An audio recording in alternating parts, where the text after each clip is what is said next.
दोस्तों काफ़ी बार जो है मुझे लोगों ने कमेंट्स में सवाल किया है कि सर एक मॉडलिंग पोर्टफोलियो के ऊपर आप जो है वीडियो बनाइए और हमें बताइए कि भाई मॉडलिंग पोर्टफोलियो क्या होता है और किस तरह से हम शूट इसे कर सकते हैं और किस तरह से इसमें अर्निंग होती है।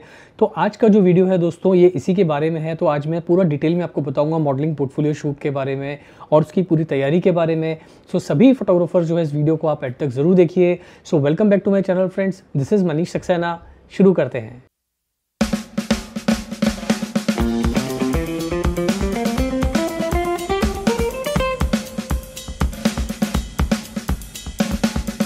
बेसिकली मॉडलिंग पोर्टफोलियो जो है दोस्तों ये होता है एक सेट ऑफ पिक्चर्स, यानी कि उस व्यक्ति का, चाहे वो लड़का हो, लड़की हो या किड हो, जिसका हम मॉडलिंग पोर्टफोलियो बना रहे हैं। तो ये सेट ऑफ पिक्चर्स के अंदर जो है दोस्तों ये समझना ज़रूरी है क्या होता है।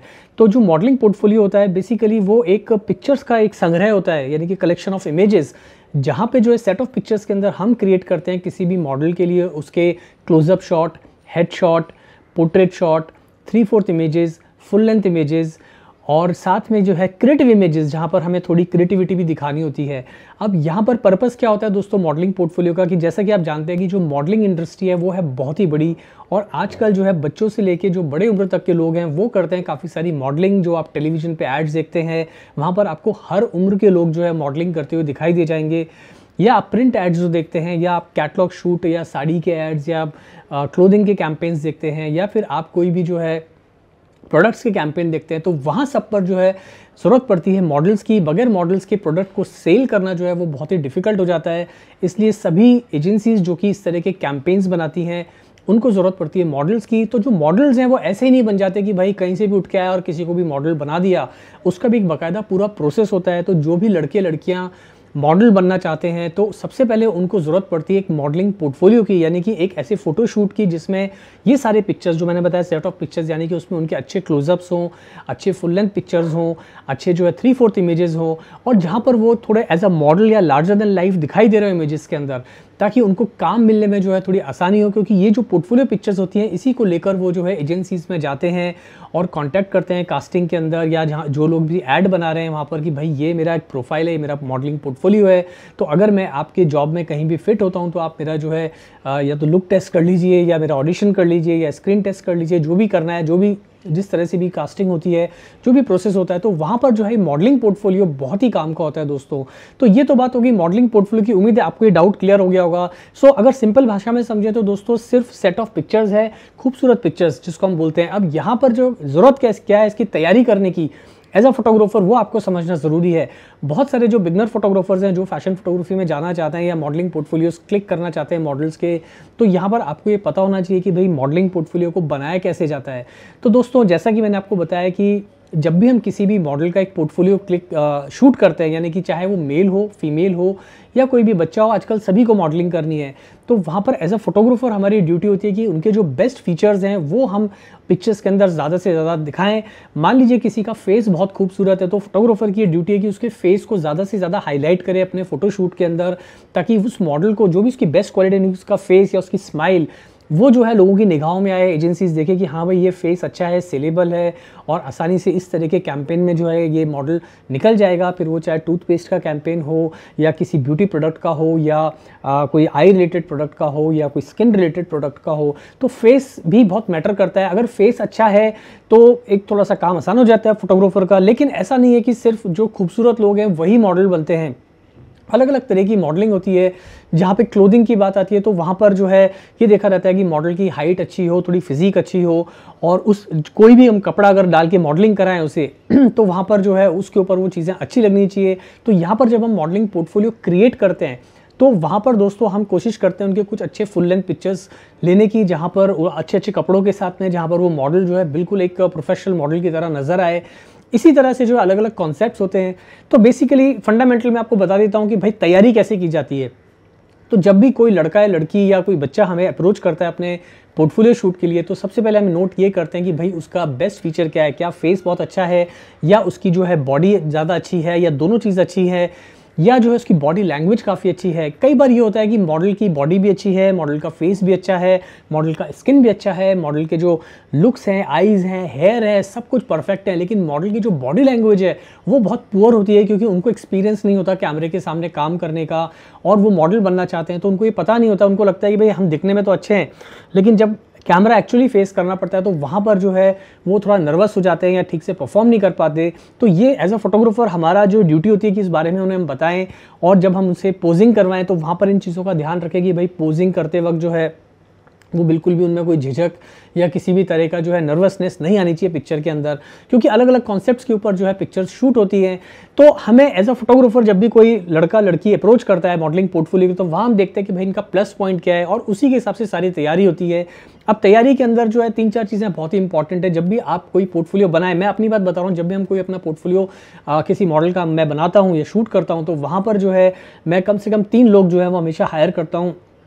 नंबर 1 मेरा मेकअप आर्टिस्ट, जो कि मॉडल का चाहे मेल हो फीमेल हो उसको अच्छे से मेकअप कर सके, और जो भी उसकी प्रॉब्लम्स हैं फेस में, स्किन रिलेटेड या नोज़ रिलेटेड या जॉ लाइन रिलेटेड, या कोई आइज़ को अच्छे से दिखाना है, थोड़ा सा हाईलाइट करना है, तो वहाँ पर अच्छा मेकअप आर्टिस्ट बहुत हेल्पफुल साबित होता है फोटोग्राफर के लिए। तो एक अच्छा मेकअप आर्टिस्ट मैं हायर करता हूँ, और ये इंपॉर्टेंट भी है इस तरह की फैशन फोटोग्राफी वर्क में कि जितना अच्छा मेकअप आर्टिस्ट आप लेंगे उतना आपका थोड़ा सा काम आसान होता है। दूसरी चीज़ जो मैं करता हूँ दोस्तों वो ये कि भाई यहाँ पर मैं एक अच्छा हेयर स्टाइलिस्ट भी है उससे भी हायर करता हूँ, तो वो अलग अलग तरह के जो हेयर है वो क्रिएट कर सके मॉडल के लिए, और यहाँ पर जो है कम्प्लीटली डिफरेंट लुक जो है उसको एकदम प्रोफेशनल मॉडल की तरह दे सके।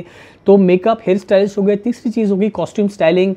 तो यहाँ पर कॉस्ट्यूम्स जो है, क्लोथिंग का बहुत ही इंपॉर्टेंस है एक मॉडल पोर्टफोलियो के अंदर। जब हम मॉडलिंग पोर्टफोलियो शूट करते हैं तो वहाँ पर आप जितने अच्छे कॉस्ट्यूम्स यूज़ करेंगे, colours, accessories, shoes, necklace, different types of T shirts, jackets, accessories अलग अलग तरह की, तो वहाँ पर जो है वो पिक्चर्स को थोड़ी सी इंटरेस्टिंग बनाती है। और जब एजेंसीज़ के अंदर मॉडल इस तरह की पिक्चर्स लेके जाते हैं तो उनको पता चलता है, जहाँ जो भी कास्टिंग करने वाले हैं, कि भाई मॉडल की रेंज क्या है, कि भाई देखो फुल लेंथ पिक्चर्स में ऐसा दिख रहा है, जहाँ पर काफ़ी सारा एक्शन है वहाँ उन पिक्चर्स के अंदर मॉडल इस तरह से दिखाई दे रहा है, या जो एकदम टाइट क्लोजअप है तो वहाँ पर मॉडल का जो फेस है वो किस तरह से दिखाई दे रहा है, या पोर्ट्रेट्स है तो मॉडल किस तरह से परफॉर्म कर रहा है, उसकी बॉडी लैंग्वेज, कई सारी चीज़ें जो है कास्टिंग के अंदर जब आप जाते हो तो वहाँ पर कास्टिंग डायरेक्टर ये सारी चीज़ें नोट करता है, और फिर जो है आपका जब ऑडिशन होता है या जिस भी मॉडल का वो ऑडिशन लेते हैं उसके हिसाब से उसके आगे सिलेक्शन होती है। तो ये एक फोटोग्राफर की ड्यूटी होती है कि जब भी आप किसी भी मॉडल के ऊपर काम करें तो इन चीज़ों का ध्यान रखें। तो मैंने अपना केस बताया कि भाई मैं मेकअप आर्टिस्ट, हेयर स्टाइलिस्ट और कॉस्ट्यूम स्टाइलिस्ट, इन लोगों को जो है अच्छे से हायर करता हूँ, इनको बताता हूँ जिस भी मॉडल के साथ मैं शूट करने वाला हूँ, मैं अपने कॉन्सेप्ट में क्या क्या मैं सोच रहा हूँ वो मैं सारा उनके साथ शेयर करता हूँ, ताकि मेरी जो टीम है उनको पूरे पोर्टफोलियो के ऊपर काम करने में थोड़ी सी आसानी हो। तो ये चीज़ें जो है बहुत ही इंपॉर्टेंट होती हैं। दूसरी जो तैयारी की चीज़ होती है एज अ फोटोग्राफर वो ये होती है कि आपको डिसाइड करना है कि आपको जो शूट है इंडोर करना है कि आउटडोर करना है। अगर मान लीजिए आप आउटडोर शूट करना चाहते हैं तो वहाँ पर आपको ये देखना होता है कि कौन सी लोकेशंस आपको यूज़ करनी है, किस तरह की लोकेशंस की आपको ज़रूरत है। अब ये ऐसा नहीं कि आपने कोई भी मॉडल के साथ कोई भी लोकेशन यूज़ कर ली, यहाँ पर आपको ये देखना है कि मॉडल की लुक कैसी है, उसकी पर्सनैलिटी कैसी है, और वो किस तरह के लोकेशंस में अगर आप उसको लेके जाएंगे तो वहाँ पर उस तरह के पिक्चर्स उसमें अच्छे लगेंगे। तो मैं कोशिश करता हूँ कि एक ऐसी लोकेशंस पकड़ूँ जहाँ पर मेल मॉडल हो, फीमेल मॉडल हो, सभी के साथ वो लोकेशन अच्छे से जाए, और जो आउटडोर के अंदर पिक्चर्स हैं वो काफ़ी खूबसूरत निकल के आए। और यहाँ पर जो है आउटडोर के अंदर कोशिश मैं यही करता हूँ कि काफ़ी सारा बैकग्राउंड को मैं कई इमेजेस में ब्लर करता हूँ, ताकि मॉडल जो है वो बहुत खूबसूरत से निकल के आए, उसके जो फीचर्स हैं वो चाहे हेडशॉट या पोर्ट्रेट हो अच्छे से दिखाई दें। और फुल लेंथ के अंदर कई बार मैं ये भी कोशिश करता हूँ 3/4 या फुल लेंथ में कि लोकेशन को भी इंक्लूड करता हूँ शॉट के अंदर, ताकि बीच में मॉडल खड़ा है और साथ में जो है उसकी लोकेशन भी पूरी आ रही है। इससे जो टोटल विजुअल्स हैं पिक्चर्स के वो काफ़ी खूबसूरत लगते हैं, और जो हमारा मॉडल है जिसका हम पोर्टफोलियो बना रहे हैं वो भी एक पूरा लार्जर देन लाइफ निकल के आता है। तो ये आपको ध्यान रखना है कि भाई आउटडोर में अगर आप शूट कर रहे हैं पोर्टफोलियो तो आउटडोर में किन किन चीज़ों का ध्यान रखना है। आउटडोर में यहाँ पर एक चीज़ और मैं बता दूँ दोस्तों, यहाँ पर टाइमिंग बहुत इंपॉर्टेंट होती है, क्योंकि मान लीजिए अगर आप बिगनर फोटोग्राफर या कम गियर्स के साथ शूट कर रहे हैं, या कि आप प्रोफेशनल फोटोग्राफर भी हैं, तो वहाँ पर ये चीज़ बहुत इंपॉर्टेंट होती है कि आप किस वक्त शूट कर रहे हैं, उस वक्त लाइट की कंडीशन क्या है। तो लाइट जो है वो बहुत इंपॉर्टेंट होती है फोटोग्राफी में, स्पेशली जब आप आउटडोर शूट कर रहे हैं, नेचुरल लाइट में शूट कर रहे हैं और बहुत ज़्यादा गियर नहीं है, तो टाइमिंग बहुत इंपॉर्टेंट है। तो I prefer to shoot early in the morning, ताकि मॉर्निंग के टाइम जो लाइट होती है वो काफ़ी डिफ्यूज़ होकर आती है, काफ़ी सॉफ्ट होती है, और बिल्कुल एक स्ट्रोक स्ट्रोब लाइट की तरह ही काम करती है। तो मैं कोशिश करता हूँ सुबह 4 साढ़े 4 बजे या 5 बजे से जो है मेकअप वेकअप शुरू हो जाए और पहला शॉट जो है मुझे 6:30 साढ़े 6 बजे तक मिल जाए और बाकी आखिरी शॉट जो है 9 साढ़े 9 तक खत्म हो जाए। तो 3 घंटे के अंदर जितने मैं शॉट्स ले सकता हूँ उतने में लेने की कोशिश करता हूँ। उसके बाद जो है दोस्तों जैसे कि शाम का टाइम होता है 4 बजे के बाद का जो गोल्डन आवर लाइट होती है, जहाँ जब लाइट दोबारा जो है थोड़ी सी एक बिल्कुल गोल्डन इफेक्ट के साथ होती है, एक जाती हुई लाइट होती है, खूबसूरत सॉफ्ट लाइट होती है, बिल्कुल जैसे हम स्टूडियो के अंदर सॉफ्ट बॉक्स में लाइट को यूज़ करते हैं उस तरह से। तो उस वक्त भी मैं कोशिश करता हूँ आउटडोर शूट करूँ। डिपेंड करता है मॉडल्स के साथ किस तरह से टाइम का एडजस्टमेंट होता है। तो ये 2 चीज़ें मैं ध्यान रखता हूँ ताकि लाइट जो है मुझे परफेक्ट मिले, और लाइट अगर परफेक्ट मिलती है तो पोर्टफोलियो में जो है वो काफ़ी अच्छे से निकल के आती है। तो यहाँ पर दोस्तों ये चीज़ों का ध्यान रखना बहुत ज़रूरी है मॉडलिंग पोर्टफोलियो शूट करते वक्त। उसके बाद जो है दोस्तों अगर आप स्टूडियो में शूट कर रहे हैं तो बहुत सारे लोगों के पास स्टूडियो नहीं होता, तो आप अपना स्टूडियो किसी का भी आप हायर कर सकते हैं जहाँ पर आप मॉडलिंग पोर्टफोलियो शूट कर सकें। अब स्टूडियो के अंदर जो है यहाँ पर भी काफ़ी सारी चीज़ों पे आपको ध्यान देना है कि आपको कौन सी लाइटिंग या कितनी लाइटिंग आपको यूज़ करनी है, 1 लाइट 2 लाइट 3 लाइट या 4 लाइट, वो आपके ऊपर डिपेंड करता है आप किस तरह से बना रहे हैं कॉन्सेप्ट। तो यहाँ पर मैं कोशिश यही करता हूँ जब मैं पोर्टफोलियो शूट करता हूँ तो एटलीस्ट 2 मैं लाइट शेपिंग टूल ज़रूर यूज़ करता हूँ। पहला तो हो गया ब्यूटी डिश, जो कि बहुत ही इंपॉर्टेंट है मेरे लिए, स्पेशली जब मैं हेडशॉट या पोर्ट्रेट्स ले रहा हूँ तो ब्यूटी शॉट्स मुझे बहुत हेल्प करते हैं। ब्यूटी डिश जो है मुझे काफ़ी हेल्प करती है उस तरह की ब्यूटी शॉट्स को लेने के लिए। दूसरी चीज़ है जो मैं कई बार 5 फीट या 3 फीट का ऑक्टा भी यूज़ करता हूँ 3/4 या फुल लेंथ इमेजेस के लिए, ताकि मॉडल को मैं टॉप टू बॉटम अच्छे से जो है लिट कर सकूं और जो सॉफ्टनेस है वो अच्छे से निकल के आए। तो डिपेंड करता है कि आपको क्या चीज़ें करनी है किस तरह से। तो ये तो बात हो गई लाइट शेपिंग टूल की। लेकिन मॉडलिंग पोर्टफोलियो शूट करते वक्त आपको और भी चीज़ों का ध्यान रखना है, वो ये कि जब आप मॉडलिंग पोर्टफोलियो बनाते हैं मॉडल का तो वहाँ पर आप उनके पोजिंग पर ध्यान दीजिए। Posing is very very important कि मॉडल कैसे पोज कर रहा है। अगर आपको छोटी छोटी डिटेल्स पर आप ध्यान देंगे तो वो पोर्टफोलियो जो है बहुत खूबसूरत निकल के आता है। किस तरह से मॉडल जो है कैमरा लेंस के साथ में आई कॉन्टैक्ट बना रहा है, तो यहाँ पर आपको मॉडल को हेल्प करनी पड़ती है कि भाई इस तरह से आप देखिए लेंस के अंदर, या आपको यहाँ वहाँ जहाँ भी उसको पोस्चर्स को दिखाना है, खड़ा करना, उसकी स्टैंड पोजीशन कैसी है, किस तरह से खड़ा होगा, थोड़ा आप उनको रेफरेंस दीजिए दूसरे मॉडल के पिक्चर्स का, जो बहुत सारे ऑलरेडी पोर्टफोलियो शूट करा सकते हैं, जो ऑलरेडी मॉडलिंग की पिक्चर्स मार्केट में अवेलेबल है, वो उन्हें आप दिखाइए, जिससे उनको एक आइडिया आता है कि पोजिंग कैसे करनी है। क्योंकि जो नया मॉडल होता है उसे नहीं पता होता कि भाई किस तरह से खड़ा होना है, किस तरह से जो है चिन कितनी डाउन रखनी है, चिन कितनी अप रखनी है, यहाँ पर लुक देना है कि वहाँ लुक देना है, या अगर उसने गॉगल पहना है, कोई एक्सेसरी हाथ में होल्ड किए तो कैसे उसको होल्ड करना है हाथ में। तो यहाँ पर जो है माइनर डिटेल्स जो होती हैं, बहुत छोटी छोटी डिटेल्स बहुत मैटर करती हैं। और अगर आप एक अच्छे फोटोग्राफर हैं तो इन चीज़ों पे आप डेफिनेटली ध्यान देंगे। और अगर आप अभी सीख रहे हैं तो जैसा कि जो भी टिप्स मैं आपसे शेयर कर रहा हूँ आप उनको थोड़ा सा ध्यान दीजिए और आप देखेंगे कि आपकी फोटोग्राफी में बहुत ही फ़र्क आने लगेगा। तो मॉडलिंग पोर्टफोलियो में दोस्तों ये सारी चीज़ें काफ़ी इंपॉर्टेंट होती हैं कि भाई क्लोथिंग कैसी है, क्लोथिंग का कलर क्या है, और वो उसकी जो फिटिंग है मॉडल के ऊपर वो ठीक से है कि नहीं। ऐसा नहीं कि क्लोथिंग बहुत अच्छी है लेकिन फिटिंग ही ठीक नहीं है मॉडल पे। तो यहाँ पर आपको दोनों चीज़ों का ध्यान रखना है कि मॉडल की जो फिटिंग, क्लोथिंग की जो फिटिंग है वो मॉडल के ऊपर प्रॉपर आनी चाहिए, वो ढंग से जो है मॉडल जब वो कपड़े पहने। तो ये सारी चीज़ें आपको शूट पे नहीं करनी है। जब आप शूट करने के पहले ही आप क्लोथ्स का जो भी क्लोथ्स आप यूज़ करने वाले हैं शूट के लिए उसका ट्रायल कर लीजिए, मॉडल को पहना के देख लीजिए, ताकि जब आप शूट करें तो वहाँ पर इन चीज़ों पे डिस्कशन ना हो। वहाँ पर ज़्यादा डिस्कशन होना चाहिए कि आपको शॉट कैसा लेना है। तो ये सारी चीज़ें जो है इनका आपको ध्यान रखना है। तो आप जो भी फिटिंग्स हैं वो शूट के पहले ही कर लीजिए। उसके बाद जो दोस्तों आपको ध्यान देने वाली बात है वो ये कि हर मॉडल को आपको अच्छे से रीड करना आना चाहिए। अपने मॉडल को आप अच्छे से ऑब्जर्व कीजिए और देखिए कि भाई वो मॉडल आपके पास इसलिए आ रहा है ताकि आप उसकी खूबसूरत पिक्चर्स खींचें, ताकि उसको आगे काम मिले। तो यहाँ पर जब आप मॉडलिंग पोर्टफोलियो बनाते हैं तो इन बातों का ध्यान रखिए कि कौन सी चीज़ जो है मॉडल के लिए ज़्यादा फ़ायदेमंद साबित होगी। तो उसकी पर्सनैलिटी को आप अच्छे से रीड कीजिए। अगर आप एक फीमेल मॉडल के साथ में हैं और आपको लगता है कि उसकी जो है फिगर बहुत अच्छा है, उसकी स्किन बहुत अच्छी है, उसके हेयर अच्छे हैं, तो कोशिश कीजिए हम इन तीनों चीज़ों को आप ठीक से जो है टेस्टफुल तरीके से दिखाएं, वल्गर तरीके से नहीं। देखिए यहाँ पर एक बहुत थिन लाइन होती है, एक तो होती है चीप पिक्चर्स और एक होती है टेस्टफुल। तो यहाँ पर एज अ फोटोग्राफर आपको ध्यान रखना है कि जो आपकी इमेजेस हैं वो थोड़ी सी टेस्टफुल हों, अच्छी हों। अगर आप ग्लैमर शॉट्स भी ले रहे हैं तो वो खूबसूरती के साथ आप उन शॉट्स को जो है अंजाम दीजिए। ऐसा नहीं कि थोड़ा चीप तरीके से वो C grade D grade type की पिक्चर्स आपने शूट कर दी। तो उसमें होता है कि मॉडल तो बहुत अच्छा है लेकिन कॉल्स उसको फालतू लोग ज़्यादा करने लगते हैं कि भाई उनको लगता है कि पता नहीं मॉडल इस तरह की पिक्चर्स खिंचवा के लाई है या लाया है तो पता नहीं किस तरह का मॉडल होगा, क्या है, लोग कुछ भी अज्यूम कर लेते हैं। तो ध्यान रखिए कि आपकी फोटोग्राफी है वो एक तरह से आपकी इमेज भी है। तो यहाँ पर एक आपको अपनी एज अ फोटोग्राफर आपको इस बात का ध्यान रखना है कि आपकी फोटोग्राफी में जो है वो वल्गर नहीं होनी चाहिए, वो थोड़ी टेस्टफुल लगे, भले ही आप ग्लैमर शॉट्स ले रहे हो। दूसरी चीज़, आप अगर मेल मॉडल के साथ काम करें तो देखिए अगर उसका फिटनेस लेवल अच्छा है, बॉडी अच्छी है, तो उसको भी आप जो है ज़रूर अपने पिक्चर्स के अंदर इंक्लूड कीजिए। वहाँ पर भी आप ध्यान दीजिए कि कुछ बॉडी शॉट्स आप उसके अच्छे लें। अगर मॉडल की बॉडी अच्छी नहीं है लेकिन बॉडी लैंग्वेज अच्छी है और फेस उसका एवरेज है या फेस बहुत अच्छा है, तो आप इस तरह की पिक्चर्स लीजिए जहाँ पर आप उसकी बॉडी लैंग्वेज को अच्छे से यूज़ करें। ओवरऑल कहने का मतलब ये दोस्तों कि मॉडलिंग पोर्टफोलियो या मॉडलिंग इंडस्ट्री के अंदर मेन चीज़ जो है, अगर आप एक्टिंग में भी देखेंगे तो ये चीज़ बहुत ही मैटर करती है कि मॉडल या एक्टर की बॉडी लैंग्वेज कैसी है। बहुत सारे ऐसे एक्टर हैं जो कि खूबसूरत नहीं होते, उनकी कोई खास बॉडी भी नहीं होती है, बहुत ज़्यादा लंबे भी नहीं होते, बट कमाल की बात ये होती है कि उनकी जो बॉडी लैंग्वेज है, जो मैनरिज्म है उनका, जो देखने का तरीका, खड़े होने का तरीका, बैठने का, अपने आप को कैरी करने का तरीका, वो बहुत ही खूबसूरत होता है। और एक अच्छा फोटोग्राफर वही होता है, वो उस मैनरिज्म को जो है, उनकी उस खासियत को, उनकी जो खूबियाँ हैं उसको अपने कैमरे में अच्छे से कैप्चर करे, जिससे कि पिक्चर्स के अंदर वो सारी चीज़ें निकल के आएँ। और ये जो है एक किसी भी मॉडल के लिए काफ़ी सेलेबल पॉइंट हो जाता है कि हाँ भाई मॉडल नोटिस में आने लगता है। तो ये छोटी छोटी बातें हैं दोस्तों जिनको आपको ध्यान रखना है।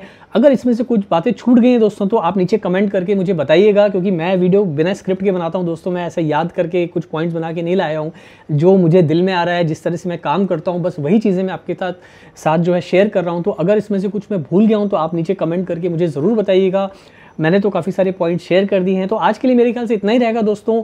और इससे हाँ, दूसरी चीज़ अर्निंग की और बता देता हूँ दोस्तों की जो अर्निंग है वो ये है कि भाई मॉडल पोर्टफोलियो जो अगर आप बनाते हैं तो आज की तारीख में एक 20,000 रुपये से लेके जो है 1.25 लाख रुपए तक के मॉडल पोर्टफोलियो होता है। कई बार उससे भी एक्सपेंसिव, डिपेंड करता है कि आप किस तरह का पोर्टफोलियो जो है वो आप शूट कर रहे हैं, कितनी प्रोडक्शन कॉस्ट उसमें जा रही है।